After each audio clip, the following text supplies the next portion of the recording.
Bakit nga ba walang rewind sa totoong buhay? Bakit hindi natin pwedeng balikan o ayusin yung nakaraan? Bakit sa tuwing lilipas ang mga panahon, tanging alaala na lang yung bitbit natin? Siguro nga ang buhay ay hindi lamang basta buhay. Kailangan mo ring pahalagahan lahat.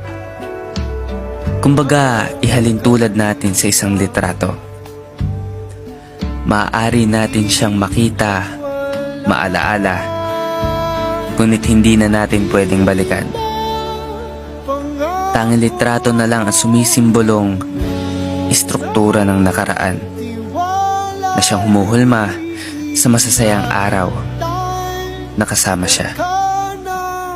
Kaya't ingatan at mahalin mo kung ano ang meron ka ngayon. Dahil sa paglipas ng